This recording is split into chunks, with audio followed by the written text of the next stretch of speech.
This program is educational support and does not replace your clinician's advice. If numbness or tingling is sudden or one-sided, comes with weakness, trouble speaking, vision changes, chest pain, or shortness of breath, please seek medical care promptly. Good morning and welcome. I'm glad you're here. At EverWell USA, our purpose is steady and simple. To help you protect your health and dignity with calm guidance you can use today in the kitchen, in your favorite chair, on a short walk down the block.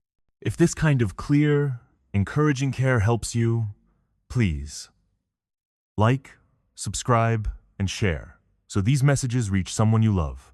You are not alone in the questions you carry. We walk beside you, one small, doable step at a time. And today we're stepping into a question that many people whisper to themselves after 60. When hands or feet tingle, go numb, or burn at night, what is my body trying to say? If I told you that the prickling in your toes or the glove and sock numbness in your fingers isn't always a circulation emergency and is often your peripheral nerves asking for gentler conditions, would that change what you try first? Most of us were taught to judge sensation like a light switch. It's either on or off, fine or frightening. But the body you live in is more conversational than that. It speaks through three ordinary stories that often overlap. The story of peripheral nerves that get irritated or injured and send static to your brain.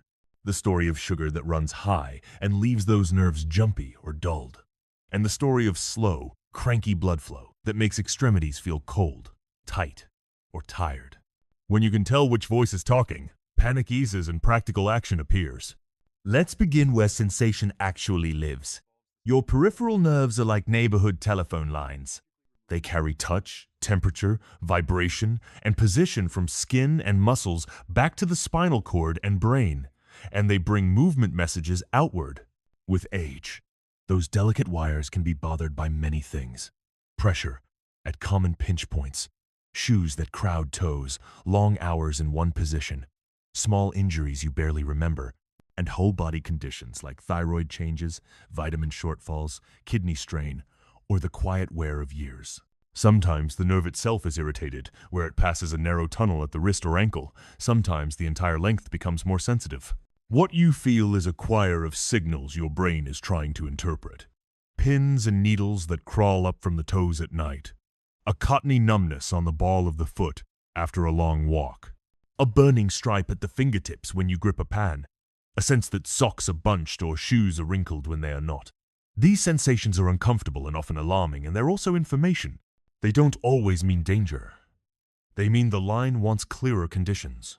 Now bring in the second story, because it sits quietly behind so many others. Blood sugar that runs high even in stretches, even before a formal diagnosis changes how nerves feed and repair themselves. It's like static on the line. Over time, especially after years of higher sugars, many older adults notice a slow, symmetrical pattern that starts in the longest wires first, the toes, then the feet, then the shins, sometimes the fingertips, sometimes both. There can be burning at night, numbness that makes the floor feel unfamiliar, or pain from a light bedsheet that never used to hurt. This is not a scolding. It's a simple truth about how nerves live. They like steady fuel and steady blood. When the background is steadier, when meals are more even, when water shows up through the day, when sleep is kinder, the static softens for many people. You do not have to become perfect to help your nerves. You have to become a little steadier than yesterday. The third story is circulation, the current that keeps every tissue fed. Older vessels stiffen, plaque can narrow passages, cold weather tightens small arteries at fingers and toes. Long sitting lets blood pool in the calves. Medications and dehydration play supporting roles. When blood has to push through tight places, the far edges of you may feel cold, achy, or tired, and walking can bring on calf tightness that eases with rest. Poor flow does not usually cause pins and needles alone. It colors sensation with chill, heaviness, slow healing, and skin that loses its soft shine. If your toes are often icy, even in a warm room, if small cuts on feet lag behind the rest of you, if your calves complain after 2 blocks and forgive you after a minute sitting, that's a circulation story asking you to train the route with patient steps and kinder habits, and to bring that map to your clinician. I want you to feel this not as a lecture, but as a morning you already know. The kettle sings. Light falls across the table. You hold the mug and notice a faint buzz in your fingertips like soda bubbles under the skin. Later, you lace shoes for a short walk, and within 10 minutes, your calves tighten as if the laces were too snug. At night, the toes tingle and feel oddly numb at the same time.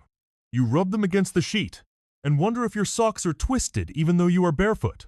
Your mind does what minds do. It flips through worry. Is this my heart? My neck? A stroke? You look fine in the mirror. You feel strange in your skin. Here is the steadier lens. Your nerves and vessels are telling you they want clearer conditions. That's not a verdict. It's an invitation. Because names can either slam doors or open them, let's translate without drowning you in terms. Peripheral simply means out at the edges.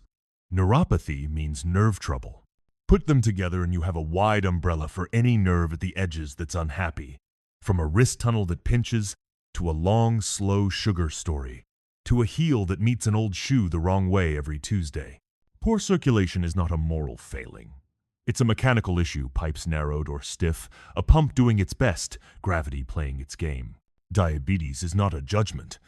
It's a background condition that asks every part of you to be a little more deliberate, with meals, with movement, with foot care, with noticing. When you strip away the shame and the jargon, you are left with a living body asking for steadier fuel, freer space, and kinder routines. That is manageable. There is also a quieter feeling tucked into all of this, the way numbness steals confidence before it steals anything else. People begin to look at their feet when they walk instead of at the horizon. They stop carrying grandchildren down the hall, not because they cannot, but because they fear a surprise from their own toes. They skip small trips, turn down picnics on the lawn, stand still in grocery aisles because the cart's handle sends a sharp zing into the palm. This shrinking of the day breaks my heart because it's unnecessary in so many cases. You do not have to do everything to feel better. You have to do a few things consistently and bring what you learn to the people who care for you. Let's place this in an afternoon that belongs to you. You sit with a mail and a pen. After 15 minutes, your fingers hum. Instead of pushing through, you set the pen down, shake your hands gently as if you were drying them, and let your wrists rest straight for a minute on the table edge.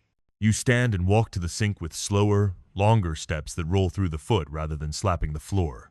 You drink water not because a chart says so, but because your mouth is dry and your head feels a notch clearer when you do. Later, you choose shoes with a forgiving toe box instead of the narrow pair that always wakes the little nerve beside your big toe. Tonight, you look at your feet for 30 seconds. Skin color, temperature, any new spots or blisters, a nail that's cutting a neighbor. You are not searching for disaster. You are greeting the parts of you that work hardest and speak softest until they have to shout. This is the shape of respect at our age. Red flags are few but deserve plain words.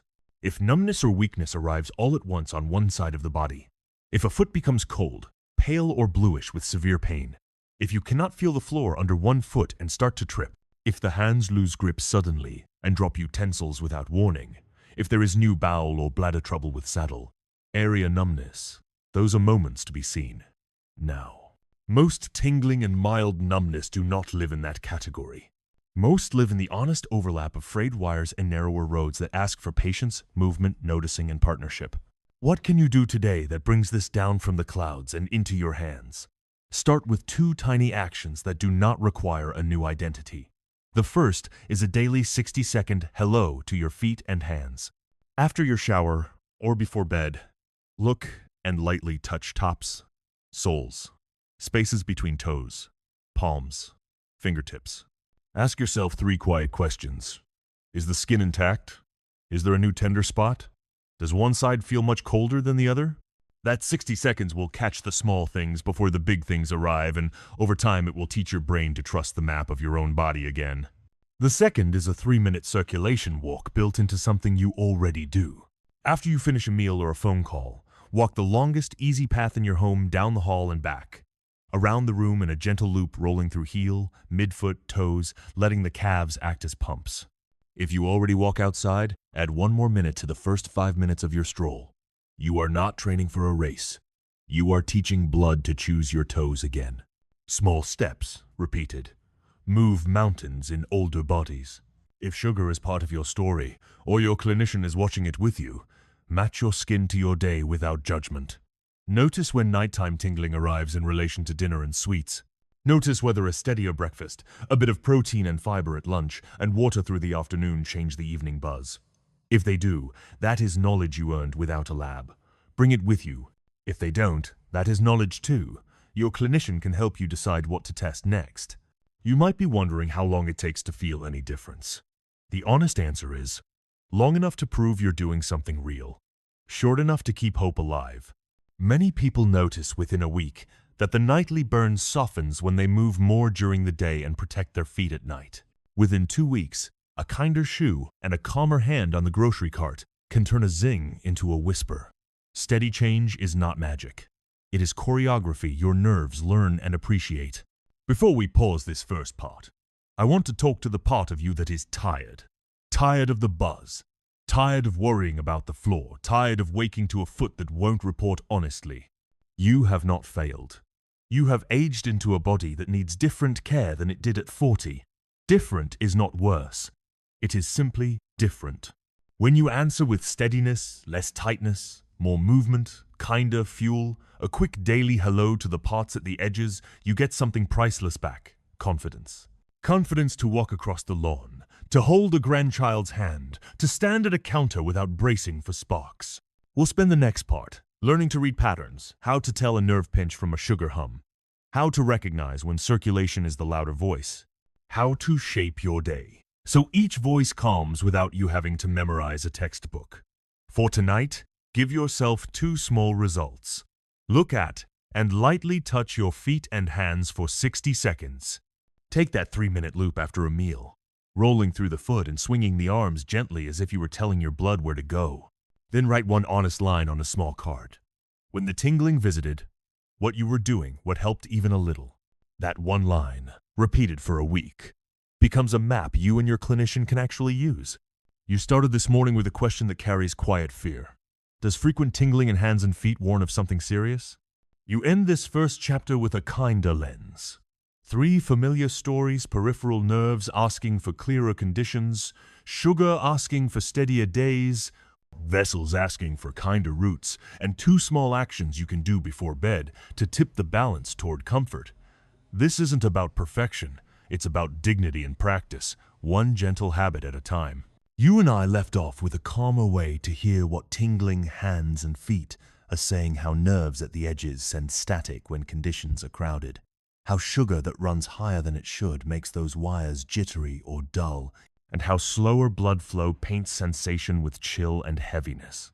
In this second part, we turn curiosity into pattern reading you can trust, the kind that holds up on real days with real chores and real fatigue. When you can tell which story is speaking in your own body nerve, sugar, or circulation, you stop chasing every headline and start making small adjustments that actually change how you feel. This isn't about memorizing terms. It's about noticing rhythms, testing gentle changes, and letting the results guide the next right step. Picture a late morning you already know. The window is open, the air is mild, and you're paying bills at the kitchen table. 10 minutes in, a light fizz wakes in your index and middle fingers, more on the right than the left. You shake your hand and it helps for a moment. When you return to the pen, the fizz returns and a tiny ache sits near the base of the thumb. That is the voice of a crowded doorway, often a nerve being pressed where it travels through a narrow tunnel at the wrist. Compression tingling is bossy about positions and tasks. It flares with gripping, typing, chopping, or reading with a bent wrist. It eases when you straighten the wrist, rest the hand, or change how you hold a thing. If night makes it worse, waking you with pins and needles that ease when you shake the hand out, that too is the position story. Nothing dramatic is required to test this. Support the wrist in a neutral line during the work that provokes it. Lay a small rolled towel in the palm at night to remind the fingers not to curl tight, and hold books and devices so the wrists are straight and the elbows supported. When position is the main culprit, small changes deliver quick clues. Less fizz, fewer wake-ups, more honest grip. Now, imagine a different hour. The sun has slipped behind a cloud. The afternoon feels long, and the feet begin to hum in a slow wave that starts at the tips of the toes and creeps up like warm soda through a straw. Both feet speak at once, and the left isn't very different from the right. The sensation is worse when you sit still and pretend not to notice. When you walk the length of the hallway and back, the hum softens but doesn't vanish. That is the chorus of the long wires, symmetric, steady, often stronger at night. People who live with blood sugar that runs high, or with certain vitamin shortfalls, or with long years of wear and tear on nerves, recognize this pattern, even if they've never named it. It is not scolding you. It is asking for steadier days. The plainest experiment here looks boring and works. Steadier water across daylight hours. A bit of protein and fiber earlier rather than a sweet that lands late. Gentle movement, sprinkled in small doses through the day instead of a single push, and a nightly hello to the feet that includes looking, lightly touching, and warming not to fix, but to tell nerves that they are still part of your map. Over a week, the edges of the hum often soften. Over 2, the distance it climbs can shrink a little. That is not magic. It is the way nerves respond to kinder, background music. There's a third scene that belongs to many of you. You lace your shoes for a short walk after lunch. 2 blocks in, the calves grow tight and heavy, as if an invisible hand were squeezing each muscle. You stop at the corner, chat with a neighbor for a minute, and the tightness melts. You walk again, and the band returns at the same distance. That pattern, the ache with exertion that eases with rest and returns at a similar distance, describes a road that's narrower than it used to be. Circulation tingling does not behave like a fizz that comes and goes with wrist angles. It behaves like a supply line asking you to train it. The experiment here is slow and respectful. You walk to the edge of discomfort. You rest until it releases. You walk again, and you repeat that seesaw for 10 or 15 minutes. Over days and weeks, those roads often widen a little. The edge comes later. The rest is shorter. Your toes become less icy in the evening. This is not a race, it is patient teaching. Meanwhile, shoes that don't crowd, socks without tight bands, and a softer hand with cigarettes and excess alcohol all add room to the road. The mind wants a quick test to separate these stories. You can give it one that is pleasantly ordinary. When tingling shows up, ask, does it care about a specific position or task? If yes, straighten the joint, change the grip, support the limb, and see whether the signal quiets within minutes that points toward a local pinch. If the sensation is symmetric, worse at night, and matches days with sweets and long sitting, let steadier meals, water, and movement be your first levers that points toward the long wire story. If the symptom rides with walking a predictable distance and eases when you rest, respect the road and train it in intervals that points toward flow. None of these tests is perfect. All of them are kind. Patterns are kinder than rules because they forgive mistakes and reward attention. Let's put these ideas into the places you actually live. At the sink, many older hands curl and wrists bend because the basin invites them to. Shift your stance, bring the work to you, and stack the wrist straight over the forearm. The fizz in the fingers often eases within the minute. At the couch, a lap desk or a pillow that raises your book to chest height turns a nightly hand buzz into a whisper. During TV, make the commercial break your cue. Stand, let your heels kiss the floor. Roll through the feet as if you were slowly crushing grapes, and send 3 calm pulses up the calves. In bed, if the feet burn and the sheet feels like sandpaper, slide a light blanket between skin and sheet. Place a folded towel where the toes meet the bedding so fabric tense away. And give each foot a brief warm rub, slow pressure, no digging so your brain remembers it owns these edges. Sugar's soundtrack deserves its own plain paragraph. You do not need to count grams to learn from your skin. If the evening buzz is louder on nights when dinner is late and heavy, move part of that meal earlier. If the hum is worse after a day of crackers, cookies, and coffee, try a sandwich with protein at lunch and a pear or apple instead of a cookie at 3. Then watch what happens at 9. If water only shows up at night, pull it forward half a glass with breakfast, a half with the midday pillbox, a half with a short walk to the mailbox. If you live with diabetes, you are already collecting numbers.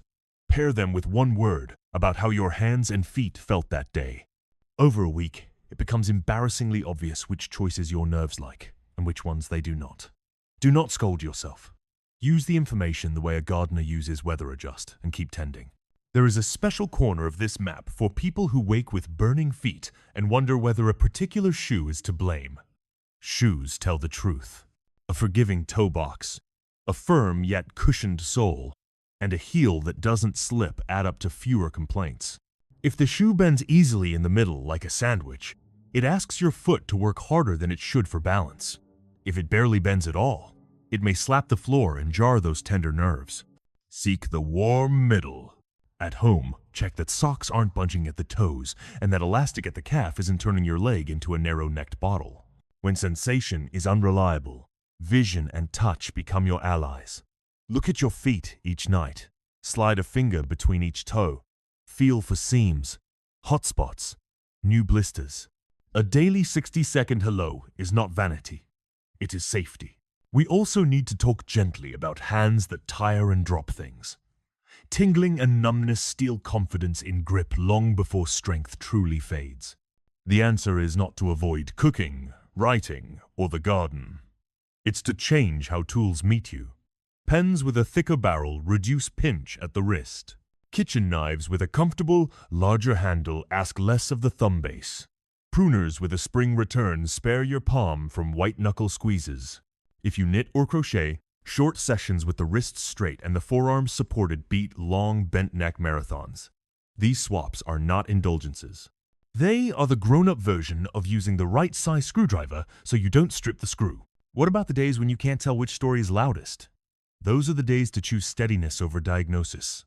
Move a little every hour you're awake. Drink water in small, friendly sips. Eat something simple that doesn't set off fireworks, an egg and toast, a cup of soup with a slice of fruit, a bit of yogurt with berries. Protect the wrists from long bends and the feet from long pressure. Warm the edges you want the brain to remember with a soft cloth or a brief soak, then dry carefully between toes.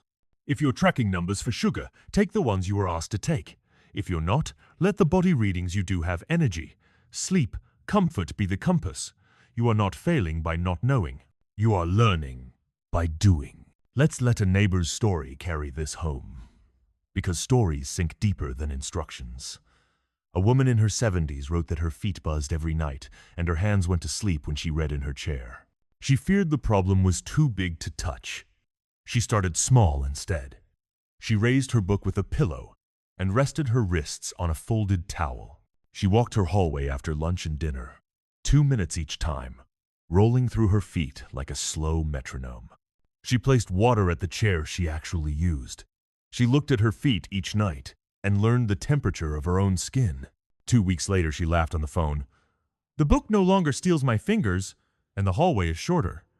Nothing about her was fixed. Everything about her was steadier. Red flags remain what they were in part 1, and bear repeating in plain language sudden one-sided numbness or weakness, new trouble speaking or seeing, a foot that turns cold and painful with color change, new bladder or bowel trouble with saddle numbness. Those belong to be seen now. Most of what you are living does not.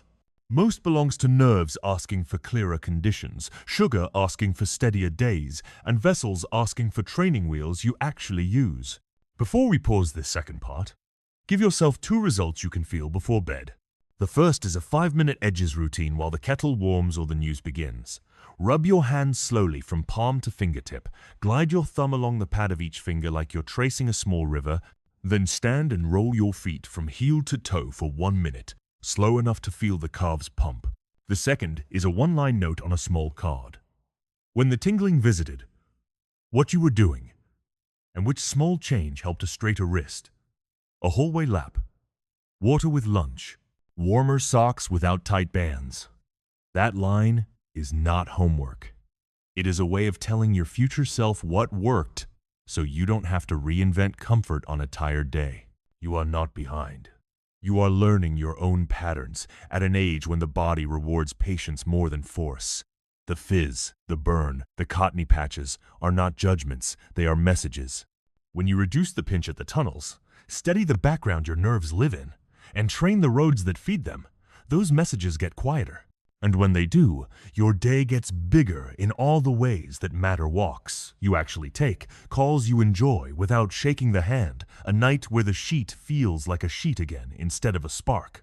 You've walked with me through the crowded doorways of nerves, through the long wires that hum when sugar runs high, through the roads that ache when blood runs slow. By now you've tested small changes, how a straighter wrist softens the fizz, how a sip of water or steadier meals quiet the hum, how a short walk-pause-walk rhythm coaxes the legs into carrying you farther.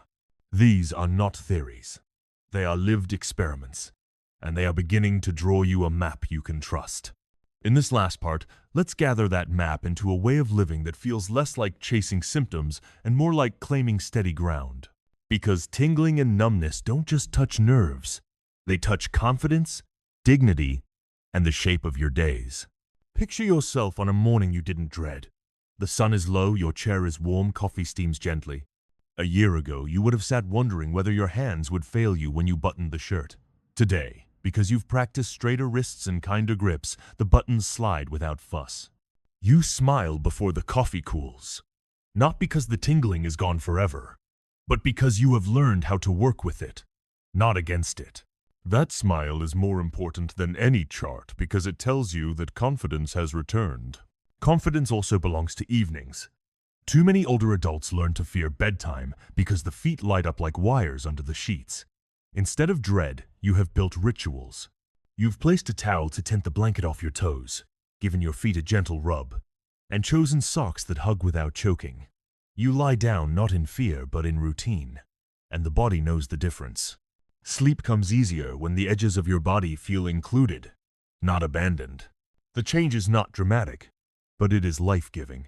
Now, see yourself out in the world again. You're at the grocery store, the cart steady in front of you.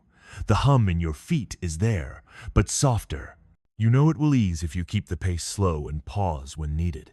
You nod to a neighbor, exchange a joke, and keep shopping without the shadow of collapse. This is what freedom looks like after 65. Not the absence of sensation, but the presence of choices. You choose the pace, the pauses, the way you treat yourself in public. Dignity is not stolen by tingling feet when you walk with rhythm and assurance. It's also true that confidence is contagious.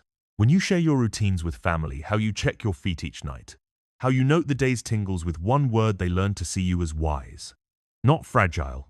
A grandchild who hears you explain, "My nerves talk louder on days with too much sugar, so I keep things steady," grows up, knowing health is about listening, not hiding. You become a living lesson that aging does not mean decline without answer. It means tuning the instrument differently and still making music. What about the days when all your tricks fail and the numbness still sits heavy? Those are the days to practice kindness, not judgment. You slow down, hydrate, rest, call a friend, write the note anyway. You remind yourself that one day's flair does not erase the week's work. Every gardener knows that even when a storm flattens blossoms, the roots still hold and new shoots still come. Your nerves, too, are more resilient than they appear. Hope is not denial. It is remembering that setbacks live alongside progress. So here is where we land. Tingling and numbness are not enemies. They are messengers. They tell you when posture pinches, when sugar surges, when vessels need training. They are not always welcome, but they are honest.